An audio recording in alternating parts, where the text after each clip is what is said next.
Olá, bem-vindo a todos. Estamos dando continuidade ao nosso curso de materiais elétricos e magnéticos. Meu nome é Willy Duarte, nós estamos aqui falando do IFPA e na aula de hoje nós estaremos falando sobre materiais condutores e materiais isolantes.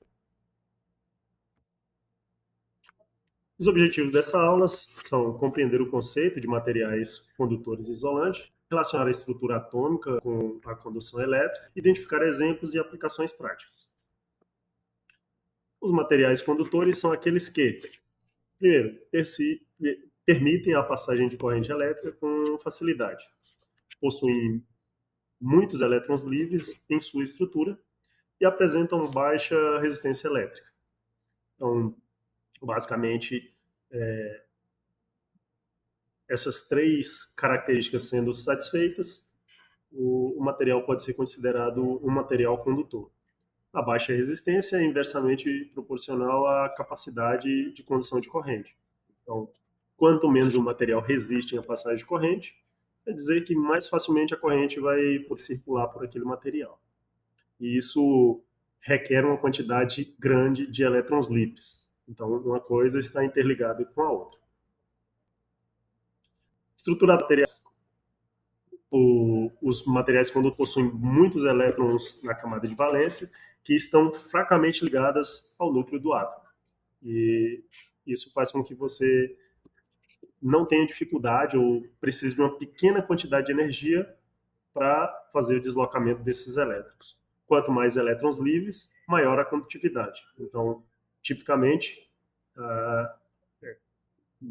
os elétrons estão imersos em uma espécie de um mar de elétrons livres em materiais condutores. Então, estão muito fracamente ligadas à estrutura molecular. Alguns tipos de materiais condutores são cobre, alumínio, prata, ouro e algumas ligas metálicas que podem compor de vários desses componentes ou algum outro tipo de material, o próprio ferro. Uma série de materiais são considerados condutores, tipicamente os metais. Então, o alumínio e o cobre são os mais utilizados em função do seu custo-benefício serem mais interessantes. Uma vez que o cobre e o alumínio são mais abundantes na natureza, eles costumam ter um preço, um valor de mercado mais baixo, enquanto a prata e o ouro são materiais mais escassos, possuem um valor de mercado mais alto, e isso são utilizadas apenas em aplicações mais específicas e que requerem uma alta condutividade e uma pequena quantidade desses materiais, como, por exemplo, terminais de contatos em eletrônica e por aí vai. Aplicações dos condutores podem fazer fios, cabos elétricos, barramentos, componentes eletrônicos e sistemas de aterramento em geral.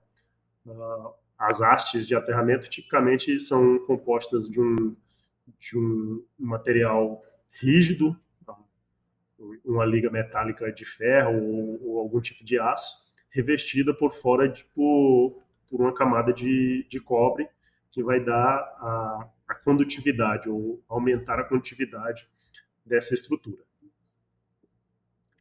Os materiais isolantes são aqueles que, primeiro, dificultam ou impedem a passagem de corrente, possuem elétrons fortemente ligados ao núcleo e apresentam alta resistência elétrica. Então, são basicamente o inverso dos materiais condutores.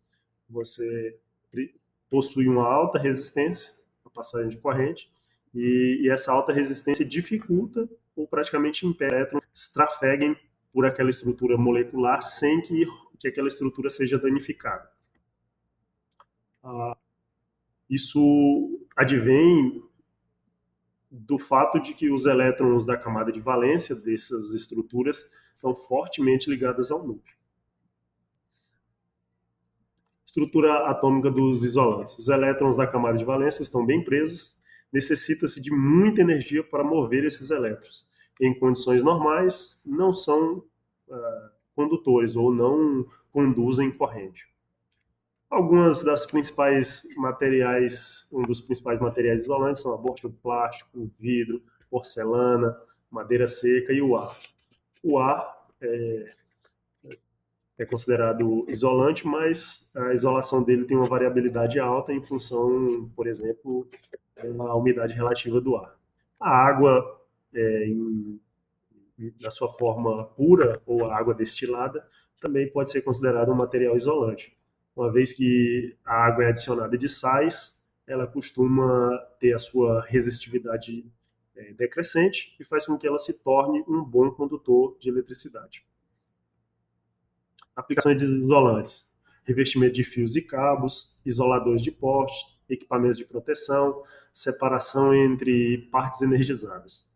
São tipicamente a parte externa da parte condutora, a parte de fora, a parte que impede que a corrente vaze para outro material, que os elétrons fujam para outro material.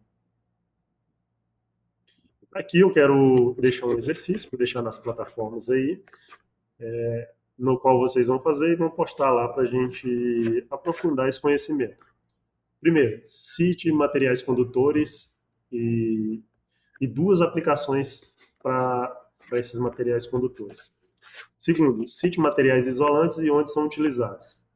E terceiro, eu quero que vocês pesquisem o preço dos condutores de 10 e de 16 milímetros quadrados em cobre e o de 10 e 16 milímetros quadrados em alumínio. Pode ser pela internet, pode ser em alguma loja de material de construção no bairro de vocês. Eles vão pesquisar e vão fazer a comparação dos preços e depois justificar por que existe essa discrepância de preço. Então, por hoje é só. Eu quero agradecer a todos e desejar um excelente dia